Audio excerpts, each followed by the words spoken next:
Hi everyone, welcome to global online. So West Bengal SET paper one preparation में आज हम discuss करेंगे research hypothesis के most important questions जो कि ज़रूर एग्जामिनेशन में पूछे ही जाते हैं। हाइपोथेसिस का मतलब होता है परिकल्पना करना, या सिंपल लैंग्वेज में हम बोल सकते हैं कि किसी भी चीज़ को गेस करना हाइपोथेसिस कहलाता है। सो इस सेशन में हाइपोथेसिस के मीनिंग, इसके टाइप्स और कैसे हाइपोथेसिस को टेस्ट किया जाता है, ये सब चीज़ें हम डिटेल में डिस्कस करेंगे। आगे बढ़ने से पहले आपको बता देना चाहती हूँ कि एग्जाम क्वालिफाई करने के लिए पेपर वन प्रिपरेशन पर ध्यान देना बहुत जरूरी है। इसमें आप आसानी से 75 प्लस स्कोर कर सकते हो अगर आप एक स्मार्ट प्रिपरेशन को फॉलो करते हो। एंड इसके लिए कंप्लीट कोर्स हमने लॉन्च किया है जो कि एग्जामिनेशन के डिफिकल्टी लेवल और लेटेस्ट पैटर्न को ध्यान में रखते हुए ही बनाया गया है। इसमें हम कंप्लीट पेपर वन के फुल सिलेबस वीडियो लेक्चर्स आपको देते हैं, बहुत ही सिंपल लैंग्वेज में रियल लाइफ एग्जाम्पल्स के साथ, बहुत ही ज्यादा इंटरेस्टिंग वे में यहाँ पर आपके सारे कॉन्सेप्ट्स क्लियर करवाने की मैं श्योरिटी देती हूँ। साथ ही फुल सिलेबस नोट्स आपको पीडीएफ फॉर्मेट में मिलेंगे जिसको आसानी से अपने मोबाइल फोन में भी डाउनलोड करके आप पढ़ सकते हो। फुल सिलेबस मॉक टेस्ट में आपको 60 से भी ज्यादा मॉक टेस्ट मिलेंगे दोनों लैंग्वेजेस में, एंड इसमें से as it is questions exam में आते हैं। एंड ये मॉक टेस्ट अगर आप लोग अटेम्प्ट कर लेते हो तो डेफिनेटली आप लोग एग्जामिनेशन में अच्छा स्कोर कर सकते हो। एंड साथ ही 2000 प्लस एमसीक्यू क्वेश्चन बैंक में आपको मिलते हैं previous year questions, most repeated questions and most expected question. So हर एक क्वेश्चन के सॉल्यूशन के साथ आपको डिटेल में एक्सप्लेनेशन भी दी जाएगी ताकि रिवीजन के दौरान भी आपके सारे कॉन्सेप्ट्स क्लियर हो जाएं। ये सभी क्वेश्चंस रिवीजन में आपको बहुत हेल्प करते हैं। सो गिवन व्हाट्सएप नंबर्स पर कांटेक्ट करके आज ही इस कोर्स को ज्वाइन कर लीजिए। इसके लिए आपको सिर्फ एक ही बार फीस देनी है, 2000 रुपए। एग्जाम तक ये फीस वैलिड रहेगी, ये कोर्स वैलिड रहेगा। एंड इसके फ्री वीडियोस के एक्सेस के लिए ग्लोबल ऑनलाइन ऐप को जरूर डाउनलोड कीजिए। स्टोर सेक्शन पर जाकर सर्च बार में आपको कोर्स का नाम लिखना है। कोर्स के ओवरव्यू के बाद कंटेंट पर क्लिक करते ही आप यहाँ पर देख सकते हो सिलेबस मिल जाएगा, सेपरेटली मेरे फोल्डर्स मिल जाएंगे, एंड यहाँ पर यूनिट वाइज फोल्डर्स हैं जहां पर आपको theory lectures, MCQ lectures, mock test और नोट्स भी मिल जाते हैं। ये एग्जाम ओरिएंटेड कोर्स है। डेफिनेटली 6 महीने के अंदर अंदर आपको एग्जाम को क्वालिफाई करने में यही कोर्स मदद करेगा। सो गिवन नंबर्स पर कांटेक्ट करके आप इस कोर्स की पूरी जानकारी जरूर ले सकते हो। सबसे पहले हम देखते हैं कि रिसर्च हाइपोथेसिस एग्जैक्टली होता क्या है।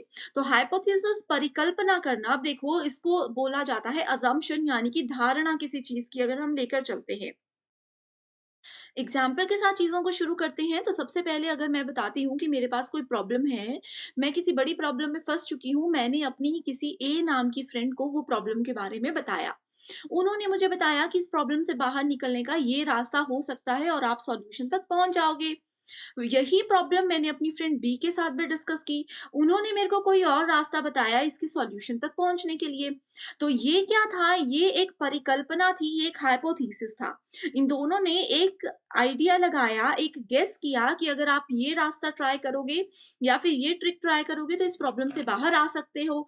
तो वैसे ही रिसर्च के दौरान हम लोगों को परिकल्पना करनी बहुत जरूरी होती है।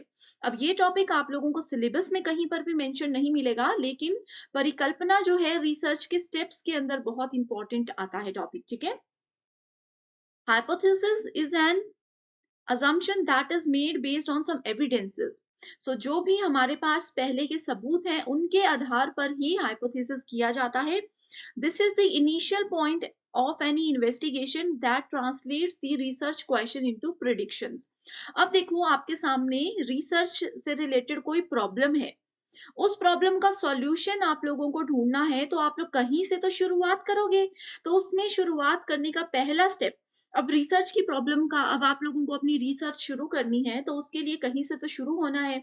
तो आप क्या करोगे? आप बोलोगे अच्छा ये प्रॉब्लम है, चलो सबसे पहले हम ये वाला स्टेप फॉलो करते हैं, यहाँ पर जाकर इनसे आइडिया लेते हैं। तो ये आपने क्या किया? परिकल्पना किया, प्रिडिक्ट करने आप यहाँ पर लगे, भविष्यवाणी कहीं ना कहीं छोटे मोटे लेवल पर आप करने लगे। It include components like variables, population, relation between these variables, and research hypothesis is that is used to test the relationship between two or more variables। Variable यहाँ पर कुछ भी हो सकते हैं, कोई पर्सन भी एक वेरिएबल हो सकता है, कोई प्लेस भी एक वेरिएबल हो सकता है, आपका कोई डेटा भी वेरिएबल हो सकता है। तो हाइपोथेसिस एक, दो या दो से ज्यादा वेरिएबल्स के बीच में रिलेशनशिप फाइंड आउट करने में भी आपको मदद करता है। ये हमने हाइपोथेसिस देख लिया। इसके बाद हाइपोथेसिस को टेस्ट क्यों किया जाता है, इसका परीक्षण, इसकी जांच क्यों की जाती है, ये भी बहुत इंपॉर्टेंट है। A good hypothesis does not conflict with any law of nature which is known to be true. A good hypothesis permits the application of deductive reasoning. In statements को एज इट इज रख लीजिए, ठीक है। Exam में ये पूछा जा सकता है कि अच्छी परिकल्पना जो है वो निगमनात्मक तर्क के अनुप्रयोग की अनुमति देती है या नहीं देती है, तो आपका आंसर होना चाहिए ट्रू, वो बिल्कुल देती है, ठीक है। इसके अलावा अच्छे कैरेक्टरिस्टिक्स, अच्छे हाइपोथेसिस की क्या कैरेक्टरिस्टिक्स होते हैं? तो हाइपोथेसिस जो भी परिकल्पना आप कर रहे हो वो क्लियर होना चाहिए, प्रिसाइज होना चाहिए और रिलायबल होना चाहिए, यानी कि स्पष्ट, सटीक और विश्वसनीय होना चाहिए। अब मान लीजिए कि मेरी किसी फ्रेंड ने मुझे सॉल्यूशन तक पहुंचने का कोई आइडिया दिया, उस आइडिया में वो खुद भी श्योर नहीं थी, या उनकी बातों से मुझे लग गया कि उनको खुद डाउट है, और दूसरी फ्रेंड थी कि वो 100% श्योर थी उस सॉल्यूशन को लेकर के, तो क्या होगा? तो वैसे ही रिसर्च के दौरान आप क्या कदम उठाने वाले हो, कहाँ जाने वाले हो, वो हाइपोथेसिस आपको मदद करता है। तो वो बिल्कुल क्लियर होना चाहिए, आपका गोल सेट होना चाहिए कि अगर मैं ये स्टेप लेता हूँ रिसर्च में, तो ये सॉल्यूशन होगा। अगर इस सॉल्यूशन के पहुंचने के बीच में मैं किसी प्रॉब्लम में भी फंस गया, तो उस प्रॉब्लम से बाहर निकलने का भी मेरे पास कोई रास्ता होना चाहिए। ये सब चीजें क्लियर होनी चाहिए हाइपोथेसिस के दौरान। If the hypothesis is relational hypothesis, then it should be stating the relationship between the variables. ठीक है, इसका नाम ही बताता है रिलेशनशिप। अगर वेरिएबल्स के बीच में, चरों के बीच में अगर संबंध बताता है, इसका मतलब ये क्या है? संबंध परक परिकल्पना है। The hypothesis must be specific and should have scope for conducting more tests. Hypothesis हमेशा आप लोगों का क्या होना चाहिए? विशिष्ट होना चाहिए और अधिक परीक्षण करने की गुंजाइश भी इसमें होनी चाहिए। The way of explanation of hypothesis must be very simple. कैसे आप hypothesis कर रहे हो? अगर मल्टीपल हाइपोथेसिस आपके पास है, 4-5 हाइपोथेसिस हैं, उसमें से किसी एक या दो को सेलेक्ट करना है, तो कैसे सेलेक्ट कर रहे हो? तो ये चीजें बिल्कुल क्लियर होनी चाहिए, बिल्कुल सिंपल होनी चाहिए एंड अंडरस्टूड होना चाहिए। आपको खुद भी उसके बारे में पूरी समझ होनी चाहिए, हर एक फेज की समझ होनी चाहिए, और अगर आप वो चीज किसी को समझाते हो तो वो इजीली समझ जाए, ऐसा आपका हाइपोथेसिस होगा, तो वो एक अच्छे हाइपोथेसिस की के लक्षण माने जाते हैं। ये देखो एक क्वेश्चन है कैरेक्टरिस्टिक्स ऑफ हाइपोथेसिस पे। Hypothesis should be capable of being tested. परिकल्पना का परीक्षण करने में सक्षम होना चाहिए, ठीक है। सो जहां पर भी हाइपोथेसिस का ऐसा हमें लगता है कि टेस्ट उसको अच्छे से किया जा सकता है, तो वो एक गुड हाइपोथेसिस होता है। दूसरा है a good hypothesis can defy law of nature, ठीक है, कानूनों को चुनौती दे सकता है, ऐसा बिल्कुल भी नहीं है। हमने यहाँ पर ये स्टेटमेंट अभी पढ़ी कि ये क्या करता है? Not conflict with law of nature, and इसमें बोला है can conflict with law of nature, तो ये स्टेटमेंट बिल्कुल गलत है। तीसरा है hypothesis should be clear and precise, ये हमने अभी पढ़ा। अ good hypothesis permits of the application of deductive reasoning. देखो, अच्छा हाइपोथेसिस हमेशा डिडक्टिव रीजनिंग से जुड़ा हुआ होगा। जहां पर भी आपको अच्छी परिकल्पना और निगमनात्मक तर्क दोनों चीजें एक साथ में दिखेंगी, तो डायरेक्टली आप उस करेक्ट आंसर पे जा सकते हो। Hypothesis should be unlimited in scope, unlimited नहीं होना चाहिए, एक सीमा होनी चाहिए उस चीज की। सो करेक्ट आंसर है ए, सी एंड डी ओनली। तो आई होप स्टूडेंट्स आप लोगों को क्लियर हो चुका है कि कैसे क्वेश्चंस एग्जाम में पूछे जाते हैं। नेक्स्ट है डिफरेंट टाइप्स ऑफ हाइपोथेसिस। परिकल्पना के प्रकार 6 होते हैं: simple, complex, directional, non directional, null, associative और कैजुअल हाइपोथेसिस। इसमें सबसे ज्यादा नल हाइपोथेसिस और आप लोगों का ऑल्टरनेटिव हाइपोथेसिस पूछा जाता है, ठीक है। सो सबसे पहले हम देखते हैं नल हाइपोथेसिस क्या होता है। नल हाइपोथेसिस को H0 लिखते हैं और ऑल्टरनेटिव हाइपोथेसिस को HA या फिर H1 लिखते हैं, तो ये एक कोड है, ठीक है। नल हाइपोथेसिस क्या होता है? नल का मतलब होता है खाली। सिंपल सी लैंग्वेज में नल को याद रखोगे, खाली, ठीक है। अशक्त परिकल्पना इसको हिंदी में बोला जाता है। So null hypothesis states that there is no significant relationship between two variables. ये बोलता है दो वेरिएबल्स के बीच में कभी भी रिलेशनशिप नहीं होता है। इसमें ये हमेशा नल हाइपोथेसिस, नल मतलब मैंने बताया खाली, नल को आप नो से याद रख सकते हो। नो मतलब ए और बी कभी बराबर नहीं हो सकते, ये इसमें बोला जाता है, ठीक है। इसमें ये बोला जाता है कि एक बॉक्स कभी भी दूसरे बॉक्स के बराबर नहीं हो सकता। तो कभी भी 2 चीज़ों के बीच में अगर नहीं की बात आती है कि इनके बीच में कभी भी रिलेशन नहीं हो सकता, that is the null hypothesis. It should be rejected during hypothesis testing. तो इसको हम रिजेक्ट कर सकते हैं जब हाइपोथेसिस को टेस्ट किया जा रहा होता है। There will be no change in the dependent variable due to manipulation in independent variable. अब देखो इसमें पहले ही स्टेटमेंट में कहा गया है कि दो चीजों के बीच में कभी भी रिलेशनशिप नहीं होता, वो कभी बराबर नहीं होते।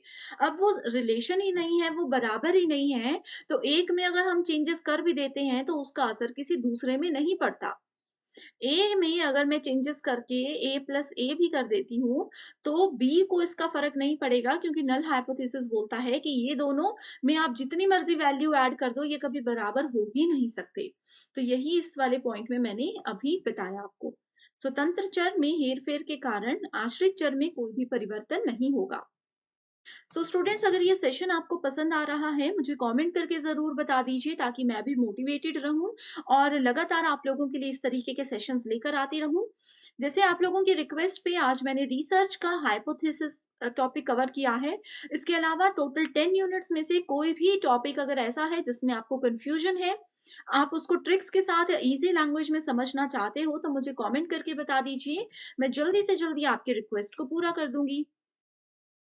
So it states results are due to chance and are not significant in terms of supporting the idea being investigated। ये null hypothesis ये बताता है कि परिणाम जो है वो संयोग के कारण है और जांच किए जा रहे विचार का समर्थन के संदर्भ में महत्वपूर्ण ये बिल्कुल भी नहीं होता। दूसरा आता है ऑल्टरनेटिव हाइपोथेसिस।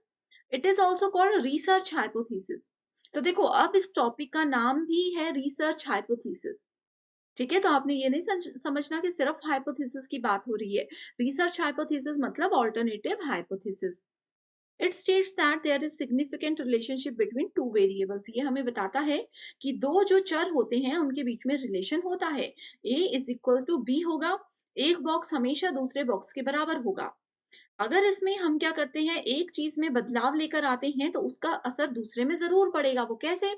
अभी मैं बोल रही हूँ दो बराबर है दो, ठीक है? तो वैकल्पिक परिकल्पना कहता है कि 2 हमेशा 2 के बराबर है। अगर मैं 1 में बदलाव कर देती हूँ, 1 को मैंने 2 प्लस 1 इज़ इक्वल्स टू 2, तो उसका असर दूसरे पे तो पड़ेगा ही, है ना? और नल हाइपोथेसिस यही बोलता है कि 2 कभी भी 2 के बराबर नहीं होगा। इस तरीके से चीज़ें होती हैं। It states that the results are not due to by chance and they are significant. इसमें बोला चाहता है कि जो रिजल्ट आते हैं वो बाय चांस ही आ जाते हैं, लेकिन वैकल्पिक बोलता है कि परिणाम संयोग के कारण नहीं होते, उसकी पूरी जांच एक प्रॉपर सीक्वेंस के साथ की जाती है। ठीक है, सो अब देखो यहाँ पर हाइपोथेसिस के 4 प्रकार हैं: डिस्क्रिप्टिव, नल, एक्सप्लेनेटरी और ऑल्टरनेटिव। ठीक है, सो इसमें देखो डिस्क्रिप्टिव वर्णनात्मक में मैंने आप लोगों को बताया विषय का वर्णन या परिभाषित करना। एम टू डिस्क्राइब और डिफाइन द टॉपिक, वो होता है डिस्क्राइब करना, वो तो पता ही है। डिस्क्राइब करना डिस्क्रिप्टिव हाइपोथेसिस ही होगा। Null hypothesis predict no effect और नो रिलेशनशिप बिटवीन वेरिएबल्स, ये हमने अभी पढ़ा।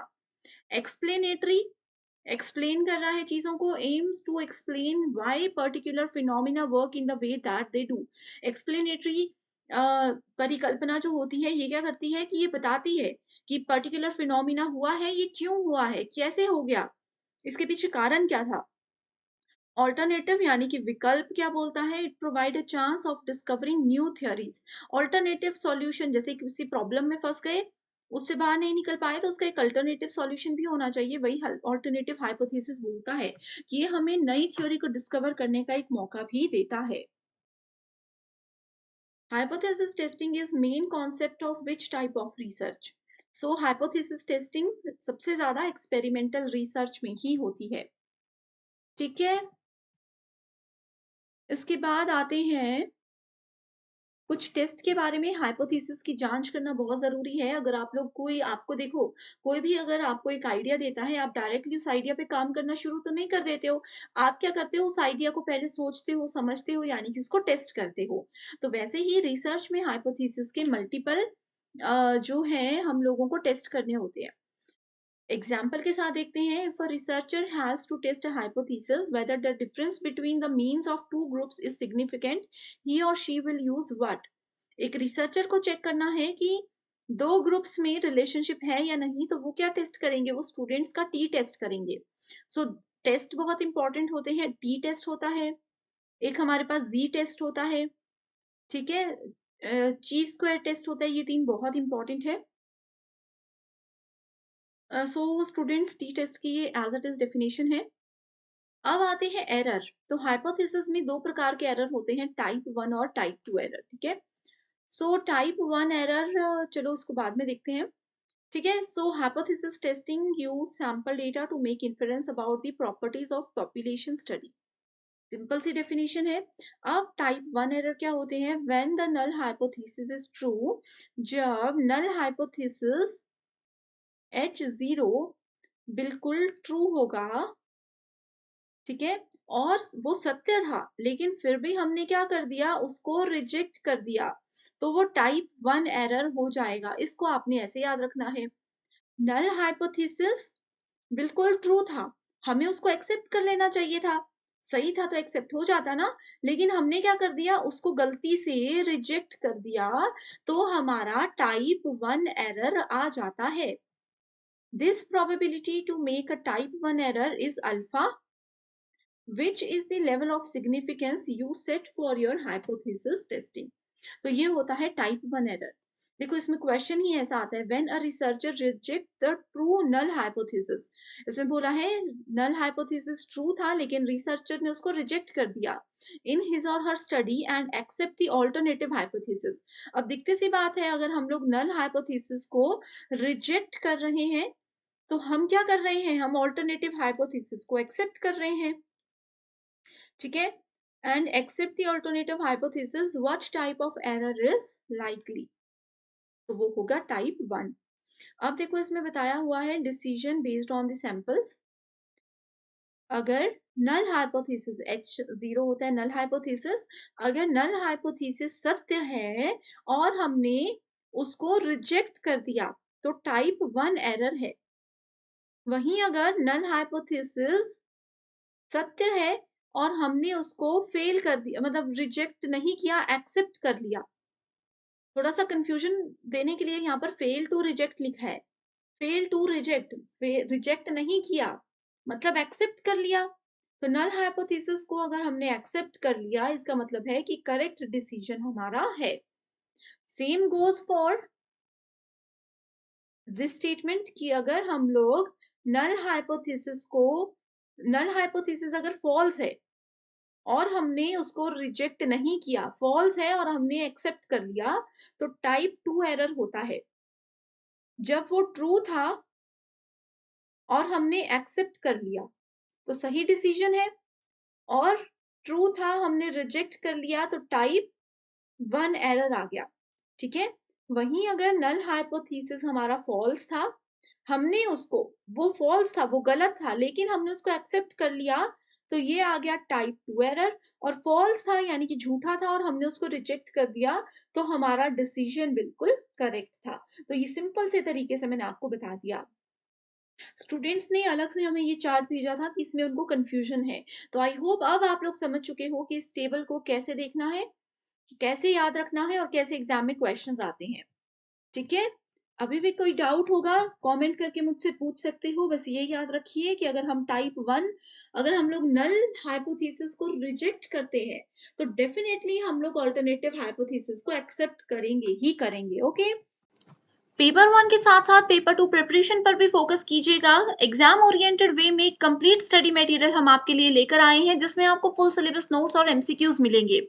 इसमें आपको previous year questions, most repeated questions और एक्सपेक्टेड क्वेश्चंस हम देते हैं, जिसमें से एज इट इज क्वेश्चंस हर बार एग्जाम में पूछे जाते हैं। ये स्टडी मटेरियल ना सिर्फ एग्जाम क्वालिफाई करने में आपको मदद करता है, बल्कि इसके बाद इंटरव्यू को क्वालिफाई करने में भी आपको बहुत हेल्प करेगा। सो सब्जेक्ट्स की लिस्ट आपके सामने है, इसमें से अपना पेपर 2 सब्जेक्ट सेलेक्ट कीजिए एंड गिवन व्हाट्सएप नंबर्स पर कांटेक्ट करके आप इसको आज ही ज्वाइन कर सकते हो। इसके लिए आपको सिर्फ एक ही बार फीस देनी है, 1280 रुपए। एंड मैं आपको श्योरिटी देती हूँ कि जब तक एग्जाम क्लियर नहीं हो जाता, इंटरव्यू क्लियर नहीं हो जाता, तब तक आप इसका बेनिफिट उठा सकते हो। So thank you so much everyone for watching this video and I wish you all the very best.